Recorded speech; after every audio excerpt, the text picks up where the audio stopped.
Welcome to the Sales Lead Dog Podcast, hosted by CRM technology and sales process expert Christopher Smith, talking with sales leaders that have separated themselves from the rest of the pack. Listen to find out how the best of the best achieve success with their team and CRM technology. And remember, unless you are the lead dog, the view never changes. Welcome to Sales Lead Dog. My guest for today's episode is Yujing Liu. Yujing is the Global Vice President of Commercial Excellence for Solmax. Yujing, welcome to Sales Lead Dog. Hey, Grace. Thanks for having me. Very excited to have you here on the show. Tell me a bit about Solmax. Definitely. So Solmax is a world leader in sustainable construction solutions for infrastructure. So we are the largest producer of geosynthetics in the world. And we have manufacturing capabilities and facilities across the world in different regions, including North American, Europe, Middle East, and Asia Pacific. And our mission is to build infrastructure better. That's awesome. Solmax is a pretty good sized business. Yes, definitely. We're the largest one in the geosynthetic world. So geosynthetic is, as name has it, is a synthetic material, man-made, with a purpose to replace traditional construction materials like gravel, like steel, like concrete, so that we can build infrastructure with more resilience, but also better performance. Yeah, I mean, if you're not familiar with this, listeners, the amount of energy it takes to produce concrete is mind-blowing. Absolutely. It has a huge impact on the environment.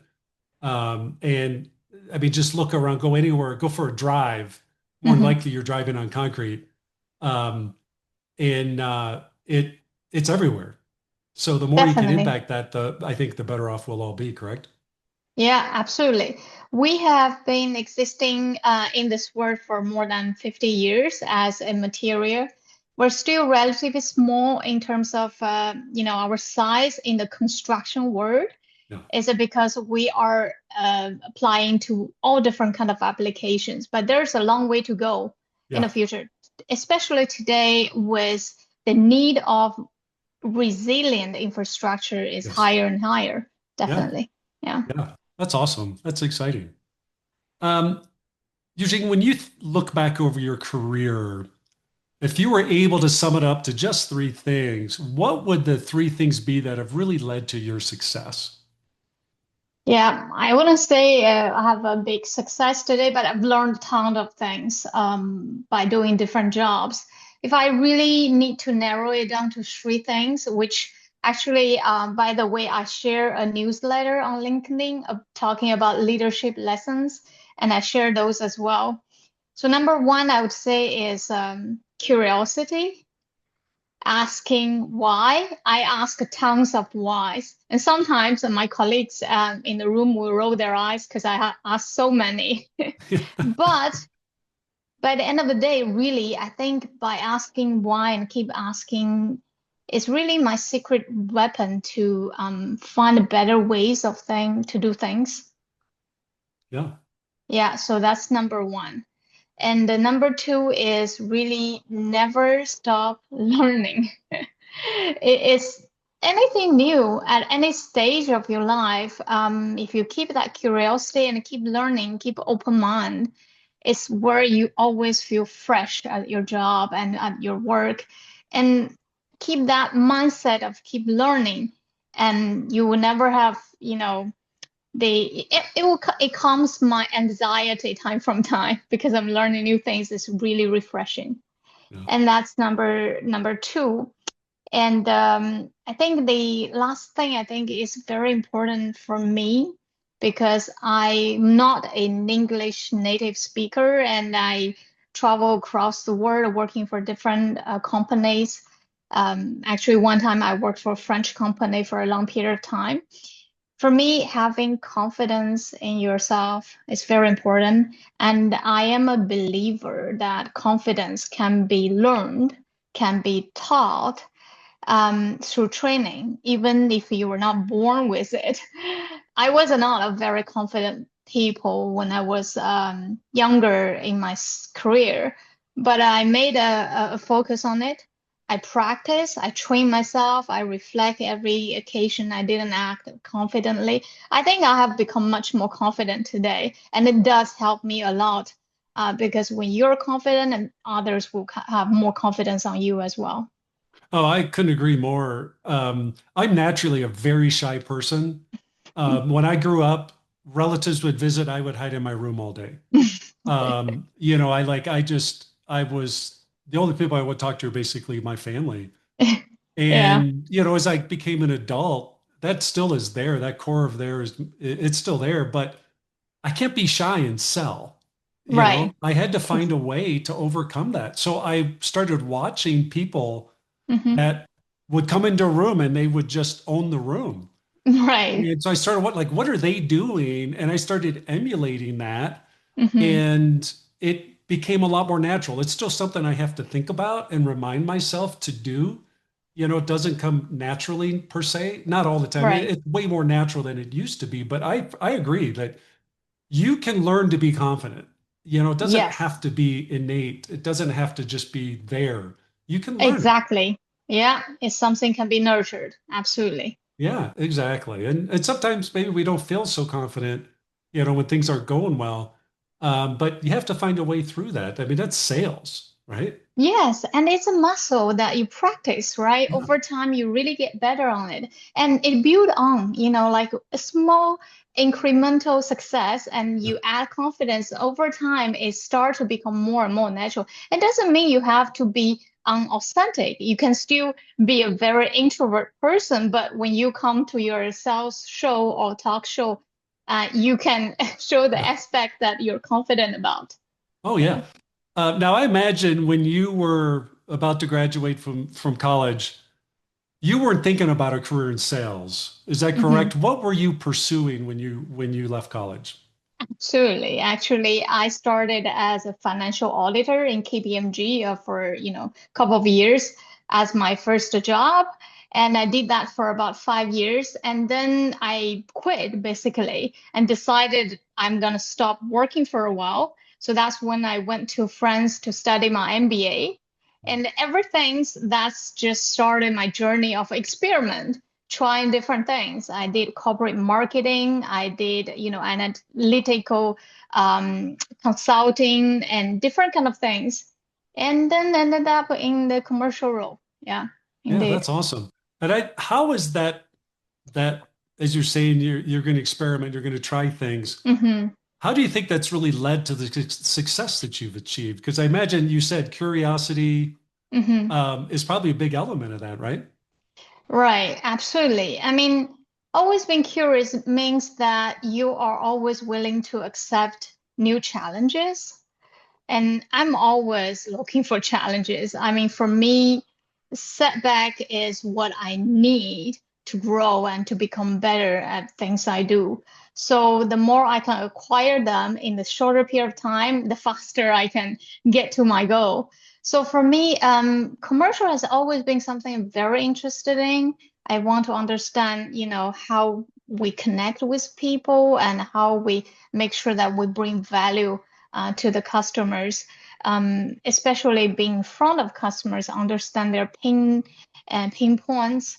So for me, I never planned. Actually, it was only after 10 years of joining workforce, I started my first real sales job working for a sales director in Singapore.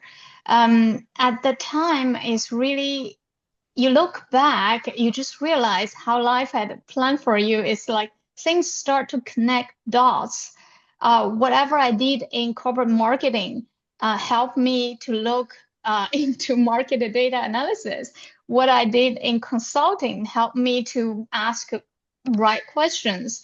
And what I did in financial auditing gave me that aspect of, how we look at numbers. Yeah. So everything come together to the point that you know how to leverage them.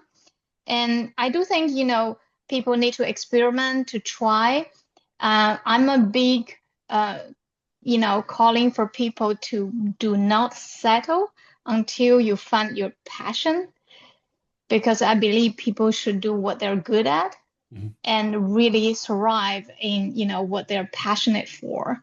Yeah. If you're passionate, there's a much bigger chance you'll be very successful, even maybe not in title or in, I don't know, compensation, but you will get more fulfillment out of it. Oh yeah, I agree. I agree that, and it's not always for money. I mean, that's nice.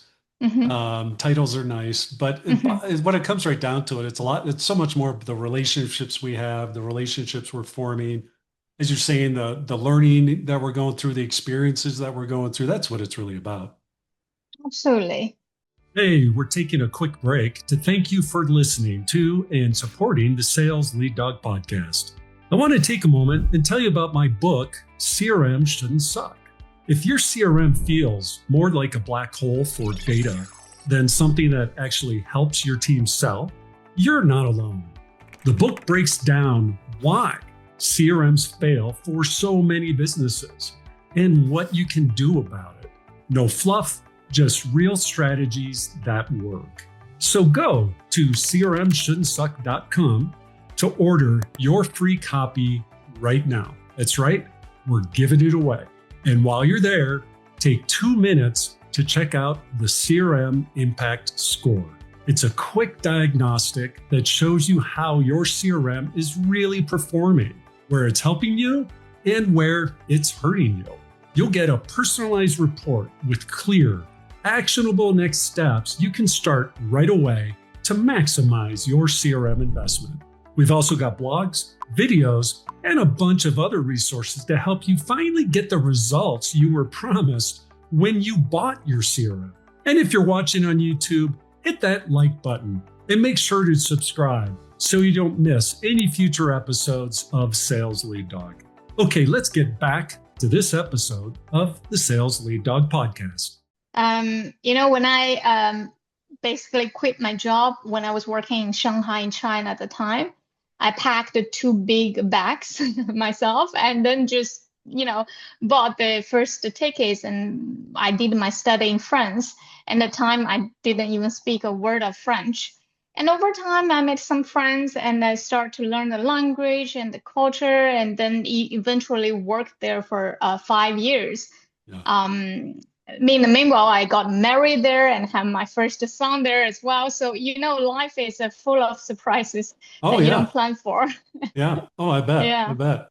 So what are some of the lessons learned from that first role in sales that you still leverage today? Well, this is something if someone's starting anything new, like how I began, I assume that you're going to make some mistakes. I made tons of them. And one thing that really I still practice it today is I treat those as gifts, right? Because you really learn the best and most from mistakes, especially it kind of hurts you at the moment. It kind of, make you feel sometimes even shameful at the moment. But then if you can calm yourself down and really think about what you can do better, and that's most effective. So for me is, I went into the sales role. Basically, I was working in the corporate marketing and was doing quite well and recognized. And then they decided this business need help. So they kind of sent me from France to Singapore at the time. And what happened is I then came in with my hat off, this is how we do marketing analysis and everything. And with a lot of salespeople in the region who were very experienced and experience in different way, not only in doing data and looking at numbers, but I experience in markets, in customer relationship, in how different intricacy of different parties. You have supplier, you have a third party, and you have distribution, you have all different. And I didn't know all that. So I was looking at data. I was like, this is very straightforward for me. So what I did is I was presenting them a lot of information and trying to think as constructive and as, analytical as I can. But the first was like total rejection. Right. They would say very nice, but guess what? Nothing happens after your recommendation. And it lasted for a couple of months until I really felt like I wasn't doing much adding value. And then, of course, I was very lucky and I had really good managers. And actually, that has been true almost throughout my career. Those are tremendous fortune for me. So basically, it told me, why don't you go join them, the salespeople, and then join them, on their trips and on their, sometimes dinners and conversations, and just shadow, do that Right. for a couple of weeks. And it was fun. Of course, I did that. Then you realize, relationship building really takes time. And what comes out of that is you start to build trust, which does not happen when you just, airdrop down there. And it's taking long, it can take a long time to build trust. But when you start that journey, and that's all curiosity part can be appreciated, right? Mhm. When you ask all these questions and when you try to be helpful, when you try to think outside the box, and people will say, hey, maybe that's something into it, right? Let me Right. think about it. And then they become an exchange, an interactive, bounce back of ideas. That's where I felt like all of a sudden I'm learning a lot more Yeah. than just, Yeah. giving out all the information I have. And by the end of the day, I think, I learned a lot more than I was planning getting into this job. But Yeah. eventually, what I helped is also to build that kind of analytical way of thinking into our sales force so that basically every week, every month, we'll show with a dashboard and to show the information. It's a lot more receptive. They will Yeah. say, oh, actually, we're on track. We're not on track. There's something we're going to do, Yep. right? But without that journey of, human connection, Yeah. somehow it didn't work. Yeah. So for me, anybody who start there, um, a lot of salespeople, if they're into sales, they're quite ambitious. They want to score the first, deal and get the first. That's all good, but I would, think instead of individual contribution and to think about what I can learn from the people around me Yeah. first. Yeah. I think it's, as I listen to, I think there's a common thread that connects a lot of what you're saying in terms of, curiosity, um, and be willing to ask those questions, those why questions. Hmm. A lot of people don't like doing that because they're afraid. Hmm. They don't want to look silly. They don't want to, admit that, hey, I don't understand this or I don't know. So I'm gonna ask some dumb questions, maybe. They're not dumb to me because I don't know. Um, but you have to be willing to look foolish a little bit to admit, Right, hey, I don't have all the answers. I don't know. I need to learn. I need help. So a right. lot of people aren't willing to make themselves vulnerable and admit, and be willing to ask those questions. But I think you're taking a huge risk as well by not asking those Absolutely. questions. Like you Absolutely. could leave a very important meeting, because you didn't ask the why questions. You're walking out of there with maybe 40 to 50% of the knowledge you need. The other 50% was left in the room. Absolutely. And as actually, when I thought about that actually before as well, it's my feeling is sometimes it's more natural to withhold information, to, be shied by those fear of being stupid. Yeah. It tends, and when I talk to my colleagues and my teams, it tends to be a more natural thing Yeah. instead of asking. It kind of requires some courage, some, bold behavior to do that. Yeah. And then when I reflect on that today as a leader, I think you realize how important good questions are for Yes. decision making. So what we do today, we encourage all the leader is we can help, which by setting the tones when you start the meeting, and you will say there's no stupid question to start with. Right. Right. And sometimes even, just pick the people who are the most silent one in the room and say, Yeah. you got to come up with one question. I'm sure you have Yeah. one. Yeah. I think that, really, and then you really have to set the ground very clear. There's no stupid questions. but its input will be valued. And Yeah. actually, a lot of time people surprise themselves, like how good a question that nobody else thought about Yeah. before. So Yeah. create that kind of environment to make people feel safe and feel Yes. more acceptable to ask whatever. And then sometimes you really, get the most from the most silent people Oh, yeah. in the Yeah. group.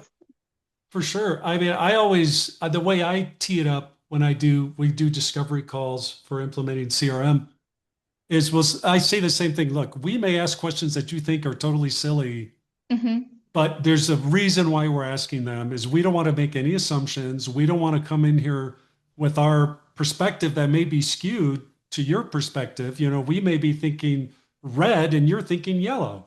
Yeah. We have to be aligned. So just bear with us as we ask those questions. And also, if you have questions, please ask them because I guarantee you, if you have that question, there's probably three other people in the room that have the same question that just haven't had a chance to ask it yet. So you're helping Absolutely. everybody by asking your questions. We want Yeah. a culture of curiosity. You know, Absolutely. And it, if you think about our work every day, right?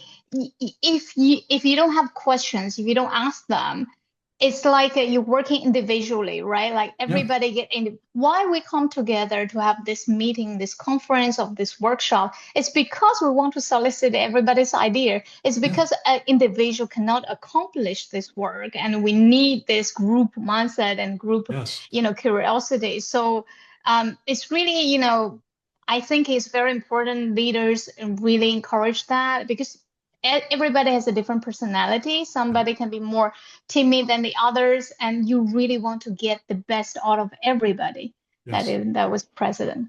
yeah. What was a big mistake that you made, if you can share it, Sure. in your early career in sales that you really learned from?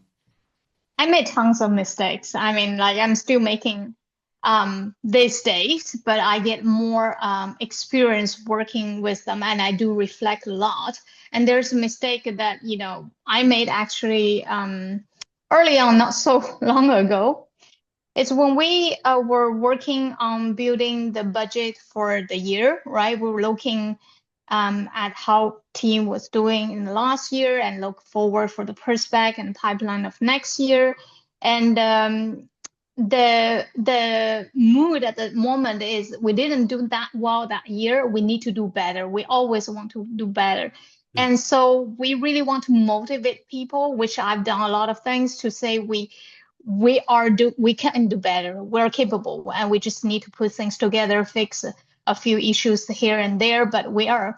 So I think that part worked kind of well. So motivation start to increase. And that's when people came in and to say, we're gonna increase this by X%, we're gonna increase this by X% because of ABCD. And that's from all from my team. And I really love that, like yeah, environment because that shows you the ambition, that shows you people are driving and they want to achieve things. And I was really embracing that and then really, want to cherish that. So what I did is I bought in everything, right? And I just say, let's shoot for the stars. yeah, What I didn't do well is I need, when you are committing something, yeah, it's really important that you deliver that as well because yes, that's your track record. That's how people will come back to you to say, this person did this before and this team did this. yep, What I didn't really help my team is to get them challenges, get them cross-check triangulate the information with outside information right, with, we could do that probably in a couple of days, just yeah, get different industry perspective and then check. It doesn't need to be very detailed or but it needs to be cross-check, which means, yes, if you're saying this growth in this market, we must see it in the yeah, macro perspective. We didn't do that job. So it was very difficult for me to, at the time to say no to the team. We have to be, more realistic. So for me, that's a big lesson is at the same time you want to motivate and encourage the team, but you must be the gut real also to make yeah, sure that you build credibility for your team and you really make sure they win. and Yeah. they succeed. They get delivered, basically the say and do behavior where, we demonstrate our capability. Yeah. No, that's really important. It's a balance, right? You have to, as a Hmm. leader, you truly have to balance things because ultimately you are held accountable for the end result. Yes, absolutely. And then that's all back to a sales role, right? Like, or in a commercial world. What another lesson I learned is sales is not a science. Right? It's a Yeah. combination of a science and art, Yes. right? It's a really, you use your mind, you're very analytical, but you have to connect with people and make reasonable uh, best guess sometimes, right? You have to Yes. have the guts, the instincts to say, this is a risk I'm gonna take because this time we're gonna, make it. And even if we don't, we will learn tons of this. So that's really, always a reflection on how we manage the sales leadership. Yeah. Yeah. How do you personally, how do you like to motivate your team? What have you found that for you works? That's a very interesting question because I was a salesperson when I was working for Solvay at the previous company, and I was a star sales. I even won the CEO award for the sales. So individual contributor did really well in terms of numbers and progress, deliver profit, and got recognized. And then I expressed that, okay, I did this well in the individual contribution as an individual contributor. I want to lead a team. And then we had a really good, HR system at the previous company. They will evaluate you and they will say, yes, it's a good time for you to try. And that's what they recommend me. But they told something very, very, very, very good for me at the time. It's be mindful because it's very different as an individual salesperson and as a manager of a team. Yes. It's completely different set and mindset. You would want to spread what you do well and let your team to step up and do as well. But you would want everybody to really find their best and perform in the way they do best. So for me, I I went I shouldn't think in a way that I'm gonna replicate and clone a lot of Yujing in my team. That Yeah. won't work because No. everybody's different, right? I'm Yes. doing good at this way and the other. So what I really need to do is to understand the strengths of my individual people in my team and understand their weakness as well. And most importantly, it's a teamwork. It's a team sport, which means you got position your members where they're the best at certain area, and then they can help the others. So I'm thinking about that every day Yeah. in my daily life, where our people shine. Sometimes I'm not an HR person, but actually I think more about our people probably than my daily routine work because it's really important. You want them to achieve beyond and really unleash their potential, especially for people who have ambition to grow. And also, you want to make sure people, for example, in our organization today, you have people in different stage of their career. There are younger people who started not long ago. There are people with ton of experience already, and they have a different needs Mhm. given the stage of they are, right? You want to Yeah. really be mindful, conscious about that, and position there where they can win, where they're set up for success. Yeah. No, So that's what I do. that was really good advice you got. Mhm. Really good. Because a lot of people have to learn that the hard way by just completely coming in and mucking it up and failing.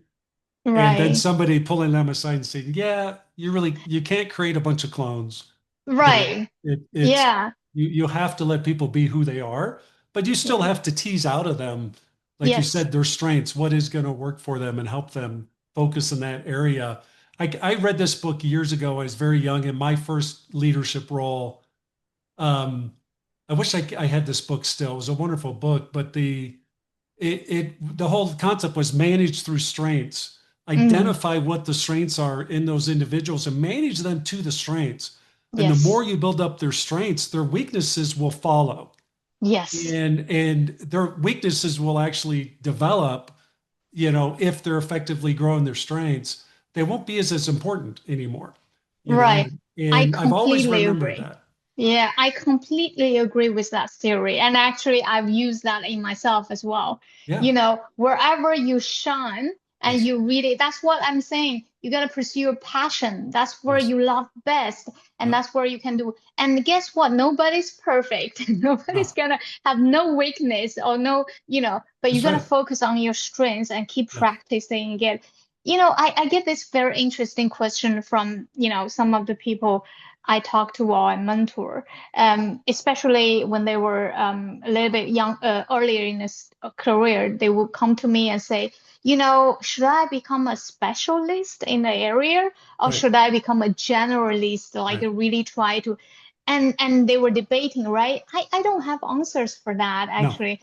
It's really for me, you're gonna have to find an area that you really fall in love with, Yes. and then you say, I'm gonna work. But at the same time, you still need to surround yourself Yeah. with curiosity, with information. You can't close your mind because Yeah. the world is changing faster than ever before. And Yeah. so I think, when you start that, it's good to reflect on that question. But it's also important to say things always change, right? Yeah. Don't Yep. keep a fixed mindset to say, I'm going to be a specialist in this domain. That's all I'm going to do. And then they probably miss out opportunities. So Yeah. No, that's exactly. the To me, it's like you want to become an expert in a certain Mhm. area, but not at the exclusion of everything else. Right. To me, Exactly. you still have to be willing to engage and see what's around you because, in my world, I could be an expert at COBOL programming, which was Right. dominant when I started my career 40 years ago. Nobody's programming in COBOL anymore, you know? Right. And so if I had gone that route, become an expert, I would be suffering right now. Right. You You know? made yourself obsolete. Yeah. Oh, Yeah. totally. Yeah. Yeah. Usually shifting topics a bit. hmm CRM, do you love it or do you hate it? Yeah. Very interesting question. So if you asked me that question about 10 years ago, Yeah. I would say I hate it. Yes. But if you ask me today, I love it. Yeah. And I give Go you the back 10 reason years why. ago. What did you hate about it? Yeah, because it was forced on me. Yes. I saw it as administrative waste of the time. People just want to supervise me, watch over me, and Yes. control basically, right? Yes. And I didn't see the benefit. And guess what? Who forced it on me is the management at the time. Yes. And Yeah. today I am in the management. That's why I Yeah. love it. Yes. Yeah.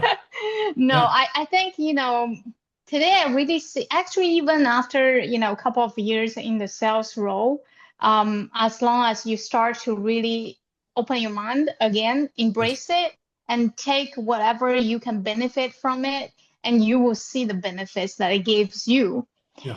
As simple as, we have so many opportunities all the time, and sometimes we don't keep track of Right. everyone. Yeah. But then, once in a while, they will say, hey, this project you followed maybe a year ago, now it pops up in your Yes. screen.